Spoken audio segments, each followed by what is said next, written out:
We are leaders. So Annamalai அவர்கள் பார்த்தீங்கன்னா தனியா ஒரு இயக்கத்தையே பார்த்தீங்கன்னா ஆரம்பிச்சிட்டாங்க. ஆமாங்க, 5/6/2026 மதியம் 12 மணி அளவுல பார்த்தீங்கன்னா சோசியல் மீடியா லைவ்ல அண்ணாமலை அவர்கள் இந்த மாதிரி தனியா ஒரு இயக்கத்தை நான் ஆரம்பிக்க போறேன் அப்படிங்கிற அனௌன்ஸ்மெண்ட்டை கொடுத்துட்டு அப்படிங்க. ஸோ அந்த வீடியோல வந்து அவர் நிறைய விஷயத்த பேசினாரு. அதுல மிக முக்கியமான விஷயத்த மட்டும் சொல்றேன் பாருங்க. 18 மாதங்களா தமிழக பாஜக மாநில தலைவரா பாத்தீங்கன்னா நான் பொறுப்புல இருந்தேன். அந்த 18 மாதங்களா இருக்கும்போது என்னுடைய தனிப்பட்ட கருத்துக்களை முன் வச்சு என்னால செயல்பட முடியல.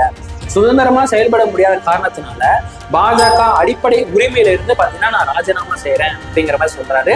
ஸோ அவர் ராஜினாமா கடிதத்தையும் பாத்தீங்கன்னா பாஜக முன்னிடம் வந்து அக்செப்ட் பண்ணிக்கிச்சு அப்படிங்கிற மாதிரி சொல்றாரு.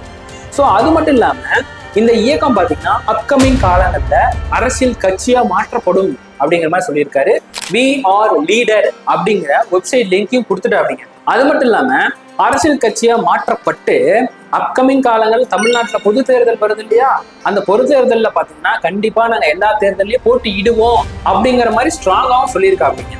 ஸோ அவர் ஒரு சில கொள்கையும் சொன்னார். என்னன்னா, வாரிசு அரசியலை நாங்க எதிர்க்கிறோம் ஒண்ணு. ரெண்டாவது, இந்த எம்எல்ஏ ஆகட்டும் எம்பி ஆகட்டும் ஒருத்தரே பார்த்தீங்கன்னா மறுபடியும் வந்து போட்டியிடுறத பார்த்தீங்கன்னா நாங்கள் பிரேக் பண்ணி நிறைய புது முகங்களை பார்த்தீங்கன்னா நாங்கள் உள்ள கொண்டு வருவோம் அப்படின்ட்டு ஒரு பயங்கரமான சுவாரஸ்யமான விஷயத்த சொன்னா அப்படிங்க. இன்னொரு விஷயம் என்ன சொன்னாரு தெரியுங்களா? 2020 வருஷம் ரஜினிகாந்த் அவர்கள் பார்த்தீங்கன்னா புதுசா கட்சி பார்க்க போறதாகவும் அந்த கட்சியில இணைவதற்கு அண்ணாமலைக்கு பார்த்தீங்கன்னா அழைப்பு விடுத்ததாகவும் சொன்னா அப்படி. ஆனா அண்ணாமலை அவர்கள் பார்த்தீங்கன்னா ஐயா என்ன மன்னிச்சிருங்க, நான் பாஜக ஏற்க சேர்றேன்னு சொல்லி வாக்குறுதி கொடுத்துட்டேன், என்னால வர முடியாது அப்படின்னு சொல்லிட்டு மறுப்பு தெரிவித்ததாகவும், அடுத்த நாளோ போய் நேரடியா ரஜினிகாந்த் அவர்கள்கிட்டயே பாத்தீங்கன்னா நான் மன்னிப்பு கேட்டேன் அப்படிங்கிற மாதிரி சொல்றா அப்படி.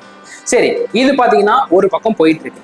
அன்னைக்கு ஈவினிங்கே பாத்தீங்கன்னா லதா ரஜினிகாந்த் அவர்கள் பாத்தீங்கன்னா மக்கள் மேடை அப்படின்னு சொல்லிட்டு அவங்க ஒரு இயக்கத்தை ஆரம்பிக்கிறாங்க. ஸோ அவங்க என்ன சொல்றாங்க அப்படின்னா, இந்த இயக்கத்துல ஓய்வு பெற்ற IAS IPS ராணுவ வீரர்கள், பேராசிரியர்கள், ஆசிரியர்கள் அப்படின்னு சொல்லிட்டு யாரு வேணுமானாலும் வாங்க வந்து சேருங்க. தமிழக மக்களுக்கு நல்லது செய்வதாகட்டும், தமிழகத்தை வளர்ப்பதற்கு யார் யாருக்கெல்லாம் ஆசை இருக்கோ எல்லாருமே வாங்க வந்து சேருங்க அப்படிங்கிற மாதிரி அவங்களும் அழைப்பு விடுக்கிறாங்க. ஸோ இந்த மாதிரி ஒரே நாளில் அட்டன் டைம் 2 பேரும் பார்த்தீங்கன்னா இயக்கத்தை தொடங்குறது பார்த்தீங்கன்னா எதுக்காக அப்படிங்கிறத தமிழ்நாடு மக்கள் ரொம்ப உன்னிப்பாக கவனிச்சுக்கிட்டு தான் இருக்காங்க. ஸோ இதோடைய அடுத்தடுத்த நகர்வுகள் என்ன அப்படிங்கிறத அப்கமிங் காலங்களில் நம்ம பார்க்கலாம். இன்னொரு விஷயம் என்ன தெரியுங்களா? We are leaders அப்படின்னு சொல்லிட்டு அண்ணாமலை அவர்கள் வெப்சைட் லிங்க் கொடுத்தாங்க இல்லையா, இப்போ கரண்ட் வரைக்கும் பார்த்தீங்கன்னா 17 லட்சத்திற்கு அதிகமான பார்த்தீங்கன்னா உறுப்பினராக சேர்ந்துக்கிட்டே இருக்காங்க. ஈச் அண்ட் எவரி செகண்ட் ஒவ்வொரு உறுப்பினர் பார்த்தீங்கன்னா அதிகமாகிக்கிட்டே தான் இருக்கு.